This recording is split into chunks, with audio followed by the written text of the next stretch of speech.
Assalamualaikum dan salam sejahtera. Saya Nazri Kaha. Ini agenda awani. Kerajaan menyasarkan untuk mengumpul sebanyak 10,000 rujukan genom menerusi projek MyGenome dalam menghasilkan rujukan yang tepat terhadap genetik tempatan sekaligus meningkatkan penyampaian kesihatan dalam negara. Projek ini dipelopori oleh pihak MOSTI iaitu Kementerian Sains, Teknologi dan Inovasi bersama Kementerian Kesihatan Malaysia.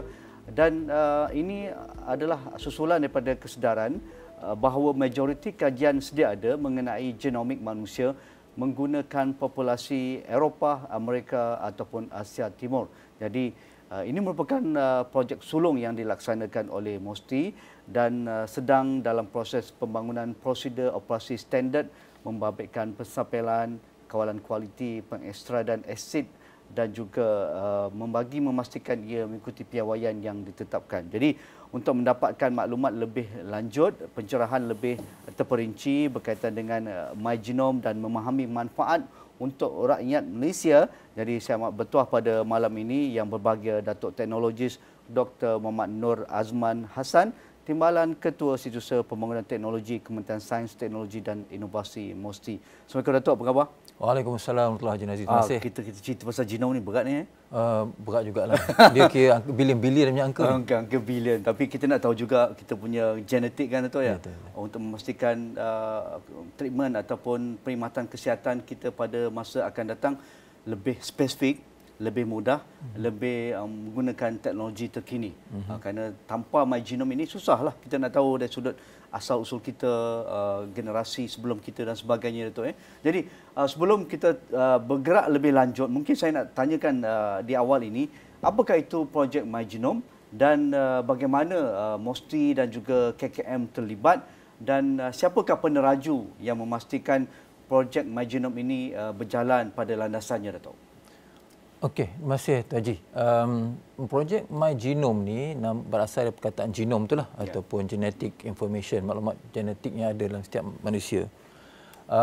Dan untuk berusaha ke arah memahami dengan lebih lanjut, dengan lebih baik genetic composition of rakyat Malaysia ni, kerajaan menerusi Kementerian Sains dan Inovasi serta Kementerian Kesihatan bekerjasama mempelopori dan menerajui projek inilah. Projek ini dinamakan MyGenome atas nama Malaysia Genome, of course MyGenome. Betul. Dan ia merupakan satu projek yang berskala seperti ini, agak besarlah ya. Untuk keseluruhan targetnya untuk mencapai sebahagian maklumat besar yang diperlukan rakyat Malaysia ni. Dan di pihak Kementerian Kesihatan, agensi ataupun jabatan yang berkenaan yang khusus adalah National Institute of Health, NIH, manakala di pihak Kementerian Sains dan Inovasi ini adalah agensi di bawah MOSTI iaitu NIBM, khususnya MGVI. MGVI ini adalah Malaysian Genomic and Vaccine Institute. Nama dia ada MGI ni ataupun dulu MGI lah. Tapi 2 tahun 3 tahun dia tambah V, vaksin. So kita ada sebenarnya kita boleh sembang menggunakan vaksin ni kemudian lah. Tapi komponen V itu di dalam MGVI ini adalah usaha untuk kita bersama dengan Kementerian Kesihatan menyediakan satu maklumat yang lebih jitu untuk digunakan dalam perubatan jitu ataupun dalam bahasa Inggerisnya precision medicine. Precision medicine. So ini yang kita adakan dan target ataupun sasaran dia menjelang akhir tahun depan untuk fasa pertama. Kita akan cuba mesti menghasilkan menyempurnakan penjujukan genom sebanyak 2,400. Dan ada fasa. Di fasa 1 ni 2,400 kita akan siapkan insya-Allah tahun depan. Manakala fasa 2 kita akan mulakan untuk mencapai 10,000. Oh, fasa 2 dah komplit dah. InsyaAllah 10,000 tu dalam tempoh 3 tahun selepas itulah. Maknanya 2027-2028 itu sasaran kita. Menarik. Kalau kita nak tahu lebih lanjut Datuk, kerana nampak macam begitu saintifik nama pun MyGenome, tetapi pastinya ia ada objektif yang ingin dicapai. Mengapa ia dilaksanakan Datuk? Okey, seperti yang sebutkan tadi, saya bagi hint dari asal tadi kan, untuk memastikan kita memerlukan maklumat yang tepat untuk perubatan yang tepat atau jitu. Betul. sebab setiap tahun kerajaan menyediakan peruntukan yang besar untuk kesihatan kita lah, untuk manfaat dan juga kemaslahatan umum kan. Lagi-lagi penyakit yang tidak berjangkit yang betul. Contoh macam ialah kencing manis, kanser dan sebagainya. Dan mungkin rare diseases juga, penyakit yang kita jarang dengar ni, jarang-jarang dengar ada. Jadi kita kerajaan menyediakan usaha ini sebagai satu bentuk projek memahami, iaitu dengan hasrat untuk R&D jugalah. Di samping menyediakan peluang untuk mengurangkan esoknya nanti akan datang kos kerajaan. Itu yang penting. Sebab kalau kerajaan atau kita sendirilah sebagai individu mengetahui maklumat genetik kita, dan kerajaan ataupun penyedia perkhidmatan kesihatan juga memahami dan kita ada maklumat itu bersama, jadi precision medicine ataupun mudah untuk kita berikan. Apa jenis ubat? Betul. Kalau ada alahan tertentu pada ubat tertentu kan, akan dapat difahami dengan lebih baik kerana maklumat tersebut ada. Betul. Yang itu kalau nampak dari segi itu, itulah matlamat utamanya. Kenapa kita adakan projek My Genome ini? Betul. Begitu juga ia pasti memberikan manfaat khusus kepada rakyat Malaysia, dan kita tahu juga apa fungsi genom dalam badan manusia. Okey, genom ni dia dari segi asasnya, kalau nak belajar sains tu kan saya bukan nak cerita banyak lah kan. Tapi dia komponen genetik kita ni dihasil atau ditentukan oleh maklumat DNA lah, deoksiribonukleik asid ni kan. Dan dia double strand whatever tu tah. Tapi ada 4 jenis base ataupun bases yang panggil yang adenine, adenosine, cytosine, thymine, guanine tu, yang dalam badan kita ni ada lebih kurang 3 billion bases ni. Bayangkan 3 billion. Kalau virus tu ada 3 juta, lebih kurang 3 juta lah Manusia ni ada 3 billion. Dalam tubuh badan manusia ni ada berpuluh-puluh trilion sel. Saya bayangkan maklumat genetik inilah yang menentukan ciri-ciri manusia ni.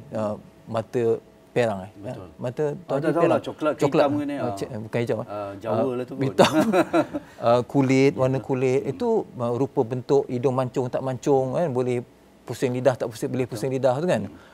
Itu adalah fenotype, maklumat fenotype ataupun ciri-ciri manusia yang diterjemahkan daripada maklumat genetik tadi. Begitu jugalah maklumat, yalah kadang kita carrier certain diseases kan, kita ada mungkin hereditary, itu ada dalam maklumat genetik. Tapi sebenarnya manusia ni 99% DNA ni, maklumat genetik ni sama. Sebab itu manusia. Kalau tidak nanti ada manusia A, manusia B, susah pula nanti kan. Tekan nanti. Tapi sebenarnya sama. Cuma 1% saja ataupun less than that adalah variasi ataupun kepelbagaian genetik ini. Itu ada yang etnik itu, etnik ini, berbagai-bagai, ada yang rendah, ada yang tinggi, ada yang panjang, ada yang lonjong, macam-macam lah. Jadi itulah yang dimasukkan sebagai maklumat genetik yang ada dalam genom manusia kita. Jadi kita maklumat ini yang kadang kalau kita nak tengok dari segi mata kasar tak nampaklah. Apa yang nampak adalah apa yang dijadikan Allah kat sini nampak. Tapi dalam itu Maha Suci Allah, itu ciptaan yang perlu kita boleh manfaatkan dengan sebaik mungkin. Tapi kena ada kajian tu Kajian. Betul. Bagaimana juga ia akan menjadikan sektor kesihatan kita satu sektor yang menggunakan pendekatan saintifik dan merevolusikan sektor kesihatan kita ini? Mungkin orang selalu suka mendengar perkataan jitu, tepat. Tapi apa maksudnya kan? Maksud tepat jitu tu kan. Even dalam bidang lain pun ada juga, ada kejuruteraan jitu, precision engineering pun ada. Betul. Macam-macam. Ada juga dalam ni, tapi bukan satu perkara yang kita mesti harus faham. Perkara untuk mencapai tahap yang setinggi ini, untuk merevolusi diri kita ke arah ini memerlukan banyak skill, pengorbanan, maklumat, tenaga, dana dan bukan dan juga kepakaran. Jadi apabila kita nak bergerak ke arah bentuk revolusi lah kita katakan, supaya kita boleh bergerak daripada one size fits all dari segi memberikan perkhidmatan kepada perkhidmatan yang khusus, customize. Itu yang masukkan jitu tu. Kalau A lah, kalau B lah. Itulah usaha kita untuk meningkatkan penyampaian perkhidmatan kerajaan, customer oriented, public service oriented.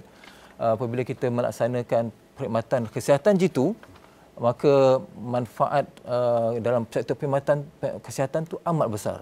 Jadi dari MOSTI, bila kita MOSTI ni Kementerian Sains, kita nak buat kajian pendidikan untuk mencari kaedah terbaik. Untuk siapa? Betul, macam Tuan Haji sebut, untuk siapa? Untuk rakyat kita Malaysia ini.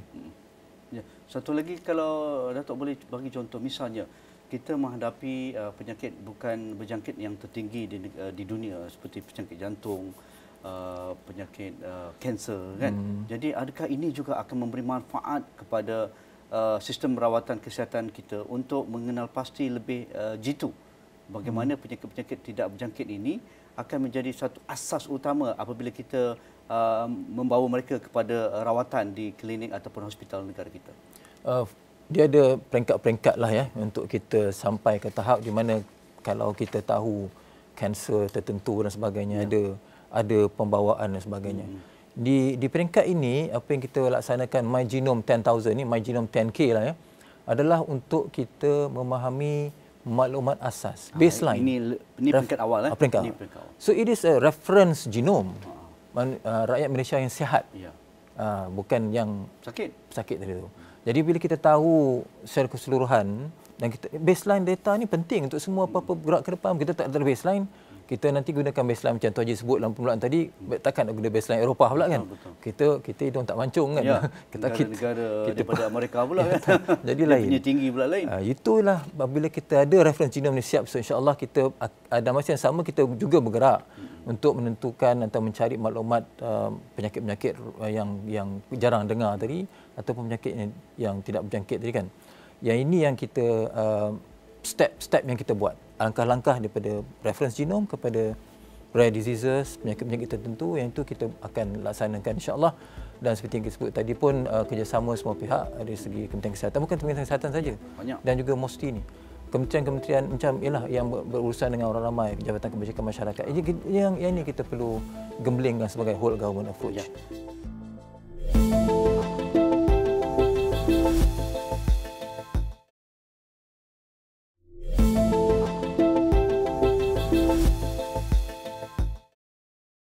Ada berita juga dalam projek My Genome ini untuk memanggil ataupun meminta rakyat Malaysia menyertainya. Kerana projek ini perlukan saringan, perlukan penglibatan. Jadi mungkin Datuk nak cerita macam mana orang awam boleh terlibat dan siapa yang layak ke, siapa yang tak layak ke datang dari negeri tertentu misalnya ataupun umur tertentu dan sebagainya, Datuk. Okey.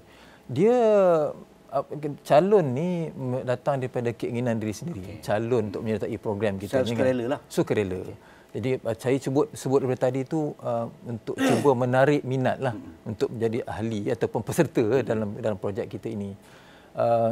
Ada banyak manfaat saya sebutkan tadi. Jadi dengan harapan insya-Allah pemahaman berkenaan dengan kebaikan dan manfaat ini ramailah akan berminat untuk menyertainya. Betul. Tapi ada kriteria tu. Kriteria ni saya nak cerita sikit lah ya. Dengar betul-betul. Saya sebut tadi sihat. Sihat. Tapi ada saringan yang akan dilaksanakan oleh Kementerian Kesihatan di beberapa pusat yang kita dah kenal pasti di Semenanjung dan insya-Allah tahun depan di Sabah dan Sarawak.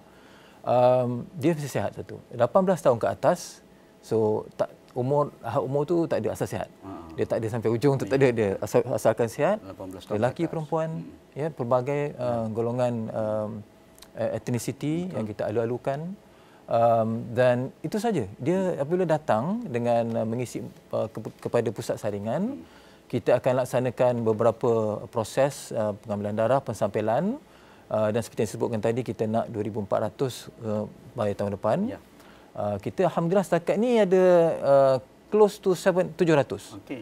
700. Ramai dah ni. Ramai. Ni diam tak diam ni. Diam tak diam. Ni kali ini insya-Allah kita dah war-warkan secara langsung.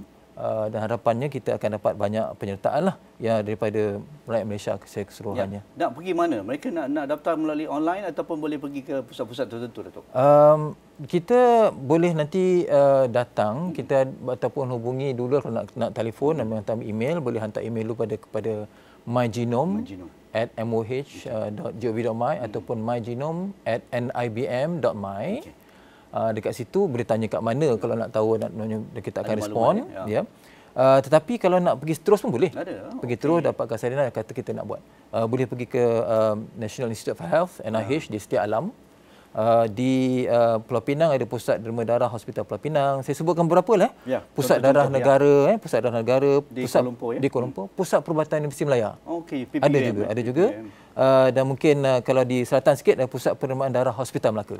Dia ada beberapa tempat di hospital dan juga pusat-pusat tertentu yang kita adakan perkhidmatan pengambilan sampel. Masuk di Sabah Sarawak, ya? Sabah Sarawak insya-Allah tahun depan. Okay. Bulan mungkin kita akan maklumkan nanti, tapi ada dah calon hospitalnya di Hospital Umum Sarawak dan juga Hospital Queen Elizabeth II nantilah di KK. Datuk, apa manfaat bagi mereka yang menyertai projek MyGenome untuk fasa pertama ini? Ada makan free ke apa ke? Yalah, orang bagi derma darah ada minuman, ada sebagainya. Ada, kita akan itu je. Ada. Tapi manfaat lebih baik adalah kita bila tahu status kita. Itu lebih penting. Ujian saringan ini akan menentukan juga kita akan kongsi maklumat. Kita akan tahu lipid profile, maklumat darah, lipid profile, sample of our blood, apa maklumat yang tentu kita akan bagi tahu. Dan juga saringan kardiovaskular sedikitlah ya untuk kita tahu sesuai tak siap untuk meneruskan projek ini. Kita tak nak ada yang berpenyakit, right? Betul. So kita nak tahu. Jadi maklumat penting kesihatan ini akan dikongsikan dengan peserta. Akan dikongsikan dengan peserta. Maksudnya bukan pihak kementerian dia diam simpan dia diam. Kita akan bagi maklumat yang sesuai. Kita akan yang macam tadilah kongsi sikit apa yang boleh kita kongsi sebab tapi tak adalah kita sebut sepenuhnya. Jadi kita harap dengan adanya perkongsian ini. Betul. Tapi pentingnya sekali ini bila maklumat ini kita kumpul, kita tidak ialah bersifat sulit. Sebab privacy. Kita jaga sebab kita ada ini data penting. Ini data penting. Data penting ini kita simpan dan ada jawatankuasa tertentu kita tubuhkan pun bersama untuk memastikan proses penyimpanan data ini dalam Malaysia ini kita patuhi dengan baik. Jadi jangan insya-Allah jangan khawatir. Itu jaminan kerajaan. So apa bezanya kalau apabila kita lihat nampak macam cara kita menderma darah juga ya? Ada beza? Saya nak kata beza sangat tu tak ada sangat. Itulah bila dah dengar penerangan tadi. Tak perlu dah, tak adalah itu pergi ambil berat badan tu adalah juga Itu semua saringan. Tak adalah sampai detail kena suruh berlari jauh 2 km, 2.5 km tu tak ada. Itu ramai itu tak ada. Okey. Datuk, berkaitan dengan tadi dah cerita sedikit tentang data itu. Jadi Datuk nak emphasize lagi tentang privacy ini benar-benar dipelihara dan juga dijaga supaya ia tidak tidak ada orang lain boleh akses kepada data yang digunakan melalui projek MyGenome. Betul. Malahan ada maklumat yang kita kumpul, kata memang kita akan ambil nama, detail, particular, asas lah ya. Tapi bila kita menjalankan analisis, juru analisis maklumat katalah bioinformatic engineer lah yang buat analisis menggunakan mesin yang dipanggil genome sequencing. Sequencer ni dia akan masuk banyak sampel, dia akan jalan dan mentempuh beberapa jam, dia akan sehari kita boleh siapkan berpuluh-puluh sequencing yang 3 bilion base tadi tu kita laksanakan. Maklumat individu yang kita kumpul tu dengan detail bila kita bagi kepada juru analisis ni, dia tak tahu pun siapa. Sebab kita anonymize dia punya data tu. Maklumat nama tu kita bagi ID tertentu ID tertentu yang dia tak tahu siapa. Yang besok kalau kita nak trace atau nak jejak untuk memaklumkan whatever tu kita boleh buat penjagaan tersebut, tapi maklumat tersebut kita diamkan ataupun kita padamkan daripada proses dalam penjujukan tersebut sendiri. Adakah peserta akan diberikan maklumat dikongsikan dengan keputusan MyGenome ataupun itu terpulang pada pihak penganjur, pihak MOSTI dan KKM? Yang seperti sebutkan tadi ada maklumat yang kita akan kongsikan dengan contohnya komposisi badan, laporan rentak jantung, itu kita akan kongsikan. Kalau ada maklumat yang mungkin abnormal sikit, kita akan bagi tahulah dan kita ada reference tertentu bila kita laksanakan kajian ini. Kita tak melaksanakan piawaian ada.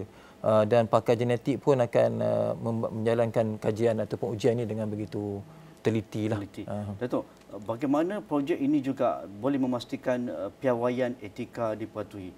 Ini saya tertarik juga kerana kita selalu tengok filem Hollywood kan. Menggunakan genom ini macam-macam dah boleh buat. Ini senjata perang dunia ketiga berbanding nuklear dulu dan sebagainya. Jadi adakah ini diberikan tumpuan juga oleh pihak MOSTI dan juga projek MyGenome supaya etika untuk menyimpan DNA dan juga jujukan genom ini ini nilai untuk future punya pelbagai lah kan. Dia data ni dalam apa bentuk pun adalah money ni. Data is the new oil orang kata kan. Sebab itu dah dalam dunia kata AI sekarang pun data juga. Data ni batas lagi data manusia kan. Data yang sampai ke misalnya jatuh kepada syarikat pharmaceutical kan.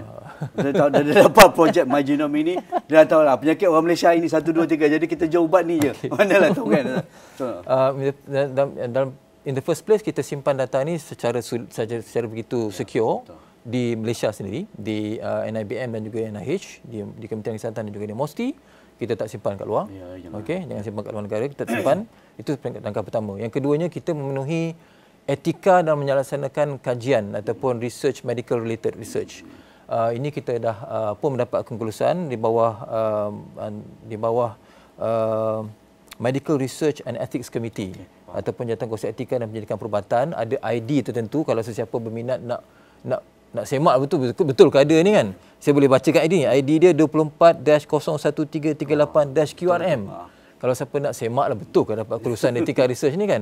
Kita dah ada kelulusan ini dan etika ini dia betul-betul mengikut amalan klinikal yang baik dalam Malaysia. Inilah good clinical practice yang kita amalkan di Malaysia. Jadi itu jaminan daripada pihak kementerian itu tak ada masalah. Jadi kalau untuk kita mendapat maklumat lebih lanjut Datuk, selain daripada email tadi, mungkin Datuk nak wawarkan dari nombor telefon dan juga talian yang boleh mereka hubungi. Yalah kalau nak pergi pusat-pusat darah yang ditentukan tadi mungkin mereka tak sure lagi kan. Better telefon dulu ataupun ke email dulu baru dapat jawapan tepat. Jadi bolehlah terus ke pusat rawatan ataupun pusat pendermaan darah yang ditentukan tadi tu. Kita galakkan supaya pertanyaan ataupun minat bertulis ni dibuat sebab ini bersifat teratak peribadi. Kalau telefon sekarang dia maklumlah telefon ni kan takut robot yang bertanya kan. Robot yang menjawab pula. Jadi kalau email hantar yang saya sebutkan semula sekali lagi, MyGenome mygenom@moh.gov.my ataupun mygenome@nibm.my. Dia boleh hantar kedua-dua alamat email ni dan respon ni kita akan jawab segera. Nak tanya kat mana apa semua dan kita akan adalah rekod betul dia tersebut perhubungan komunikasi itu. Datuk, kita nak tahu juga Datuk, ni yang pakar-pakar yang buat ni memang anak tempatan ke? Kita memang ada saintis genom ataupun genetik ke? Memang dah ada ramai di kalangan. InsyaAllah, alhamdulillah kita ada. Sebab tu Malaysian Genome Institute tu sekarang MGVI ni dia memang pakar genetik dari segi menganalisis. Malahan semasa kita berhadapan dengan COVID-19 tu lagi, apabila kita menjujuk jenis-jenis virus kan, ada yang dipanggil macam-macam virus, varian dipanggil. Suka dipanggil generate nama-nama baru ni kan. Yang itu dilaksanakan oleh anak tempatan juga. Kita sini laksanakan. Dan of course kita beri latihan jugalah. Kita ada latihan yang dilaksanakan oleh pakar-pakar daripada sebelum negara-negara yang dah buat sebelum ini. Dan Malaysia ni bukan ketinggalan kita tak ada. Kita ada sebenarnya antara negara terawal yang melaksanakan penjujukan genom secara rakyat Malaysia reference ni secara besar-besaran ini. Boleh kalau saya katakan tak sampai 30 negara dalam dunia ni yang melaksanakannya. Kalau kita antara 30-40 negara awal yang melaksanakan insya-Allah. Okey, kita mengharapkan terus sukses bagi projek MyGenome Datuk untuk fasa pertama ini menjelang 2025 hujung. Kita akan lengkap untuk fasa pertama dan angka yang dimaukan itu dapat dicapai. Kalau boleh lebih awal lagi cepat tu boleh buat terus buat kerja kan tu. Jadi ini manfaat untuk rakyat Malaysia. Jadi anda boleh ke laman web MOH dan juga mygenome@nibm.my ataupun mygenome@moh.gov.my. Jadi kat situ boleh sertakan persoalan dan juga kemusykilan anda. Jadi kalau nak daftar pun boleh melalui email yang saya wawarkan dan Datuk wawarkan sebentar saja tadi. Jadi terima kasih Datuk sekali lagi. Kalau ada Sama-sama. perkembangan baru mungkin 2-3 bulan akan datang, boleh datang lagi tu InsyaAllah macam-macam. Macam awal tahun depan ke kan? Boleh. Nak cerita vaksin pun boleh. Ini bajet 2025 tambahan tak? Alhamdulillah kita ada peningkatan. Alhamdulillah. Itulah sumbangan boleh buat STI kerja nanti. lebih hebat sikit itu Betul. nak nambah kita. Terima kasih yang berbahagia Datuk Teknologis Dr. Muhammad Nur Azman Hassan, Timbalan Ketua Setiausaha Pembangunan Teknologi Kementerian Sains, Teknologi dan juga Inovasi MOSTI. Kita berbicara My Genome memberi manfaat kepada rakyat Malaysia. Jadi itu saja bersama saya Nazri Kahar malam ini. Assalamualaikum, insya-Allah kita jumpa lagi.